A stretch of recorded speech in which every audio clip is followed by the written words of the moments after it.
নমস্কার বন্ধুরা, সবাই কেমন আছেন? আশা করি সকলে ভালো, আমিও ভালো। আমি এখন খাচ্ছি কুমড়োর তরকারি, রুটি আর চা। কুমড়োর তরকারির মধ্যে দিয়েছি পটল, আর তরকারিটায় টমেটো দিইনি, সে কারণে কীরকম কালো কালো লাগছে।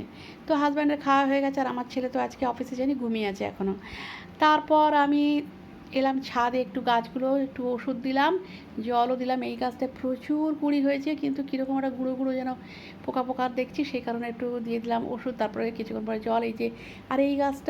এই গাছটা কালকে হাজব্যান্ড আমাকে এনে দিয়েছে, রক্ত জবা আর হলুদ জবা। তো একটু বসিয়ে দিলাম টবের মধ্যে, দুটো টবও এনে দিয়েছে, আর জল দিয়ে দিচ্ছি। ঠিক আছে, অন্যান্য সব গাছে ওষুধ দিয়েছি, জল দিয়েছি। এই যে সাদা জবা গাছে প্রচুর কুঁড়ি হয়েছে। নাক কেশর কালকে ফুটবে দুটো।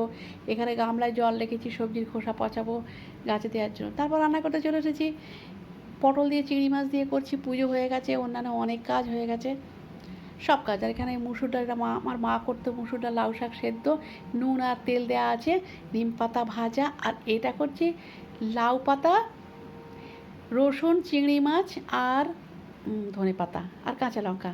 এটা আমি পেস্ট করে নেব। এই যে দেখুন, মিক্সিতে পেস্ট করে নিয়েছি, শিলেও করাতে পারতো। তারপর কাঁচা লঙ্কা আর কালো জিরে ফোড়ন দিয়েছি। এটার মধ্যে আমি পেস্ট দিয়ে দেব।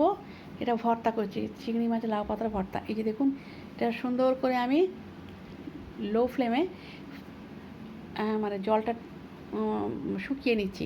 একদম জলটা যখন শুকিয়ে গেছে, তারপর নামিয়েছি। এই যে দেখুন, পুরো জলটা শুকিয়ে গেছে। ব্যাস, আমি এখন খেতে বসে গেছি।